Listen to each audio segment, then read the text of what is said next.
couple of weeks ago, I made a video talking about some fabrics and patterns. One of the fabrics I talked about was double gauze, and I asked if you guys would like a sort of tips and tricks video on how to use double gauze, and I got lots of comments saying yes please. So here we are, my tips and tricks for sewing with double gauze. I love double gauze. It is one of my favourite fabrics to sew. It's one of my favourite fabrics to work with. I love wearing it. It's so soft, it's comfortable, it's breathable. It's just lovely. If you've never sewn with it before though, it can be a little bit daunting, but it's actually really, really simple. So here are my tips and tricks for sewing with double gauze. So first up, what is double gauze? Ta-da! This fabric was in May's SewHayleyJane boxes that I posted last month. This is a beautiful blush pink double gauze. Double gauze is basically 2 layers of a really lightweight open weave fabric called gauze. 2 layers, and they're basted together at regular intervals, which gives this sort of subtle grid texture, and it's really, it kind of makes it bouncy. It's really, really soft. It's beautiful. I love it. But yeah, it's basically 2 layers of fabric sewn together to make 1 layer. You can get it in all sorts of colors, prints. Quite often double gauze comes with little like gold or silver flecks in it as well. I've sewn it for pajamas, dresses, shirts, things like that. A dress for my daughter as well. It's really great for children's wear. The only thing I wouldn't sew with double gauze is anything particularly structured, because it's a very lightweight open weave fabric. It can stretch out quite easily, so if you want to make something that's very fitted, it just won't work as well as it could do because it's likely to stretch out over time. So you want to go for something that's a bit looser. Something like a simple bodice with a gathered skirt to make a dress. A shirt like this one. This is the Hayley shirt from Experimental Space, and I have actually made this in a double gauze, which works really, really nicely. Double gauze is perfect for pajamas as well, which is what I plan to do with this one. And I'm going to kind of take you along the sewing journey as we go, and I'll give you the tips and tricks as we go along. Like I said, it's great for pajamas, and I'm planning to make the Tilly and the Buttons Jamie pajama shorts. I only have 1 meter of this fabric, and I am not in the smallest size range, so it's going to be a little bit of a pattern Tetris to get it out, but because it is the same on both sides, there's no print, no direction, I might do a little bit of switcheroo. So this fabric has been washed. I haven't ironed it yet. I wanted to talk to you about that as I go. Obviously you always want to pre-wash your fabric just on whatever setting you plan on washing your garments. So I tend to wash my clothes at a 30-degree wash. So that's exactly what I pre-wash the fabric at. And now I am going to iron it. There's often a question, some people say, do you iron double gauze or not? Because it has this crinkly texture. My suggestion would be yes. Iron it before you cut out your pieces, otherwise the fabric is going to be a bit distorted. You're going to end up with wobbly seams because the fabric wasn't as flat as it could be. It's just a lot easier to cut your pattern pieces out if you have pressed it. It's still going to retain the grid pattern, and it's still going to retain the texture, and once you've sewn your garment you can wash it and it will bounce right back. But yes, for accurate cutting I do recommend pressing it just on a warm iron. Give it a gentle press. You don't want to push because that's going to stretch the fabric out. You just want to gently press and glide in order to get out any creases and make sure everything's lying nice and flat. So I'm going to go and do that now, and then we will move on to the cutting. One of the biggest questions people ask when it comes to double gauze is, should you iron it? Just checking that wasn't looking too grubby underneath. The answer is yes, you should definitely iron double gauze before cutting it out, because otherwise you're going to end up with wonky seams. Things aren't quite going to fit right. Even though you're making something fairly loose fitting, you still want it to be accurate, and you want your seams, you want your edges of your fabric to be as straight as possible. So I would definitely recommend pressing. You don't want to stretch. I'm going to start here. You don't want to sort of stretch the fabric out too much. You just want to do a gentle press just to flatten the fabric down and make sure it's not too wibbly wobbly. Very technical terms here. Make sure that you are cutting out as accurately as possible. So yeah, you don't want to push the iron too much. You just want to very gently press it. Can you see the difference between this side that's been pressed and this side that hasn't? This side still has the grid and the crinkly texture, but it's not as sort of ruched up as it is here, which is going to make it really difficult to accurately cut out your pattern pieces. So you want to make sure that everything's pressed out nicely. After you've made your garment, you can absolutely wash it and it will go back to its crinkliness, but it will still fit you perfectly. Quite often I actually don't iron double gauze after it's made in order to get the crinkly texture, but that is just personal preference more than anything else. So it is entirely up to you what you want to do. When it comes to pinning your pattern to your fabric, double gauze can snag quite easily because it's such fine layers of cotton, 2 layers of fine cotton. Does anyone else do this though? Put needles, hand sewing needles in with thread ends, scraggly thread ends. Anyway, as I was saying, when it comes to pinning the pattern to your fabric, because it snags quite easily, you want to use the finest pins that you have. I'm not suggesting you need to go out and buy super fine pins or anything like that, but we all know from our pin collection which are the good ones and which are the less good ones. For me, I've got these ones which are craft pins, and they are fine for like quilting cotton and they're really fun as well. But for something like this, I'm going to use these ones, which are slightly, it's really hard to show you, slightly smaller in size and much finer point as well.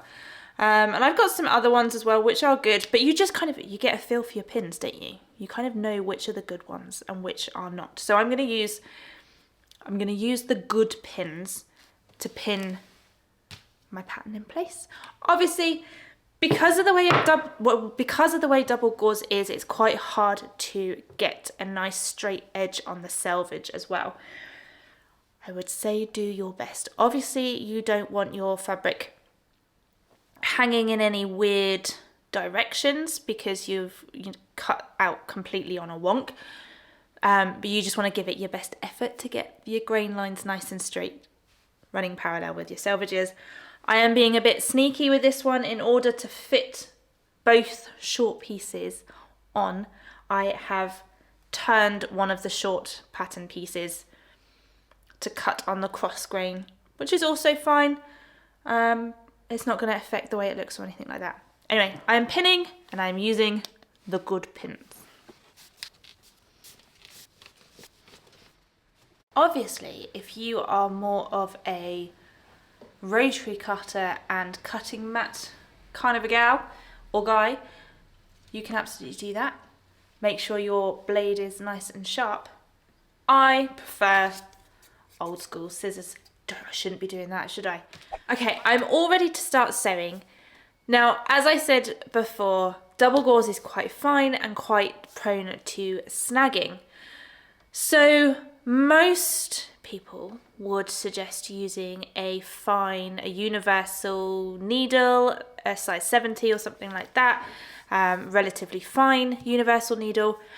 However, somebody told me, I think it was actually Carly, who is the designer of rooted fabrics that we've had in the SewHayleyJane boxes a couple of times.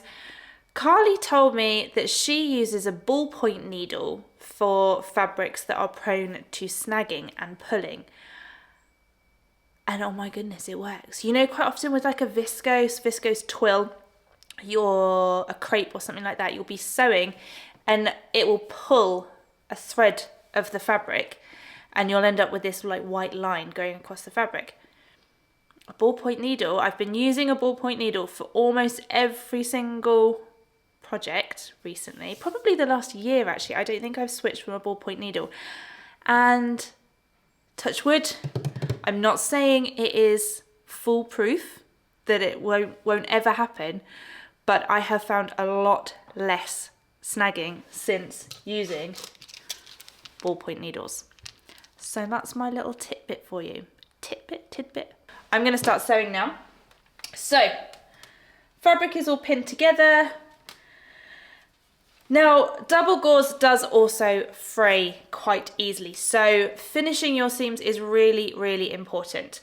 If you have an overlocker, that would be my recommendation, or French seams. I'm not going to go into how to do French seams here. I personally wouldn't use a zigzag stitch because the fabric frays so easily and it's so lightly woven. When the needle goes in on the very edge of the fabric, it's very likely gonna suck your fabric down into the machine on a zigzag stitch. So if you do want to use a zigzag stitch, just take it really easy, really careful. But I would say it maybe wouldn't stop your fabric from fraying as much as you would like it to. So personally for me, I would go for an overlocker or a French seam.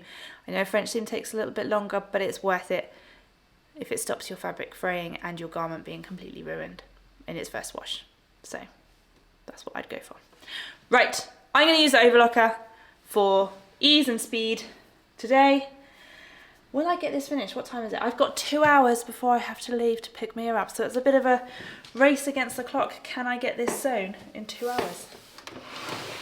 Shall we see?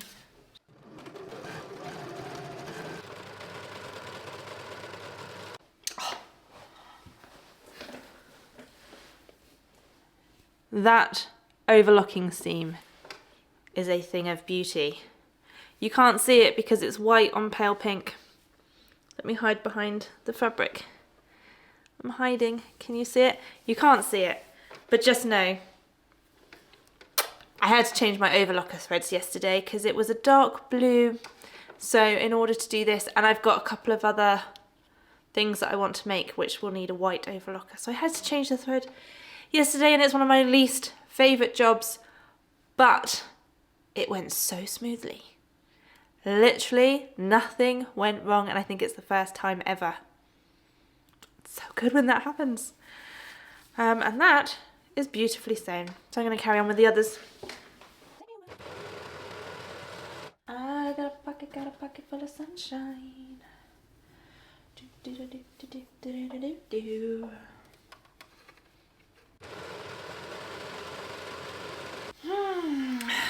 The good thing about sewing shorts is that the seams are short. So that's nice and quick. Right, I am going to press the seams now. Obviously I have overlocked the seams together, so I'm going to press the seams to one side. Again, with double gauze, when it comes to pressing your seams, you want to gently sort of press, not push, press in order. And you can press on both sides as well and give like just a little nudge to make sure the seam is nice and flat. But yes, you don't want to push it because you're going to stretch the seam. So yes. Did I mention earlier or not about stay stitching and interfacing? I feel like I didn't mention about stay stitching and interfacing because I'm not doing stay stitching or interfacing on these shorts. If you are sewing a garment that has a curve, so if you're doing like a neckline, make sure you stay stitch the bodice, the necklines and things like that, anything that's curved, to stop that from stretching out. And if you need to use an interfacing, you want to use a very lightweight iron-on interfacing for your double gauze as well. Because double gauze is so light and floaty, you don't want anything heavy. You don't want a heavy interfacing because it's just going to pull it down. Yes, some extra little things for you there. Right, I'm going to go press these seams now. Okay, it is 4:30. It's an hour and a half later. Anyway, I've got half an hour left to go until I have to go and get my daughter from school. I'm gonna hold these up. Haven't got the elastic in. I do have a large bottom. They look enormous. They look like a pair of pantomime dame pants.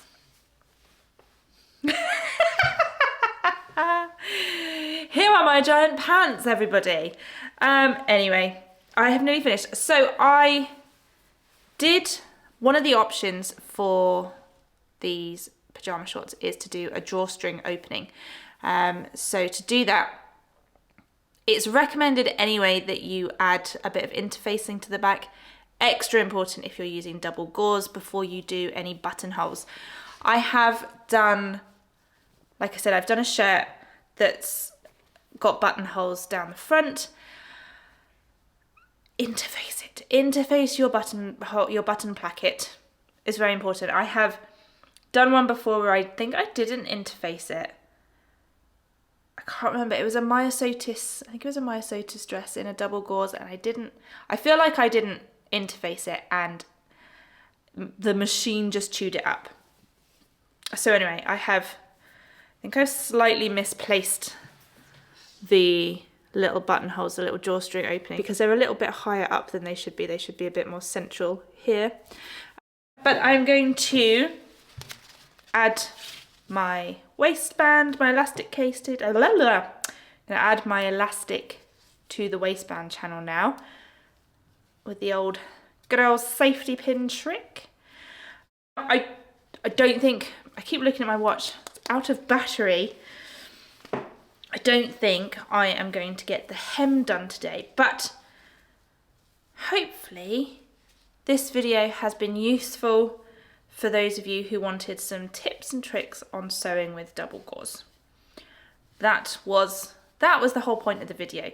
To have a finished pair of something. I could have done this just with like a flat piece of double gauze, but I thought it would be more interesting to actually sew something at the same time. If you have any questions, if there's anything I haven't covered, please pop them in the comments below. We are only human and there's bound to be things that we forget, but I try my best. So yeah, if there's anything, if anyone's got any other tips or tricks or anything you found particularly useful, if you've got any further questions, any further business, please pop them in the comments below and I will do my best to get back to you. Oh, there's a bit where it's a little bit tight for the elastic. Oh, didn't quite stick to the seam allowance there. That's okay. It's gonna be interesting trying to get the drawstring. In a clashing of worlds, the June SewHayleyJane boxes that have gone out like a week ago included 2 meters of is piping cord, but I'm going to use this as the drawstring for the shorts because why not? Okay, I'm going to have to down tools now and go and pick Mia up, but the elastic is in and the drawstring is in as well. All I have to do is hem, and you don't really need to see me hemming a pair of trousers. But there we go, pair of pajama shorts made in double gauze, which is going to be so comfy. When the summer comes, I'm looking out the window and it is raining right now. Yay. It's going to be fun to go and stand outside the school and wait for Mia in the rain. Summer's coming, guys, it is. Right? It's coming. Anyway, double gauze pajama shorts in the summer are amazing. And yeah, these are really, really gorgeous and soft and pink and lovely, very girly. So there we go. My tips and tricks for sewing with double gauze. I hope you found that really useful. Let me know if, like I said before, if there's anything else you want to know, pop them in the comments below, and I will see you all very soon. Bye.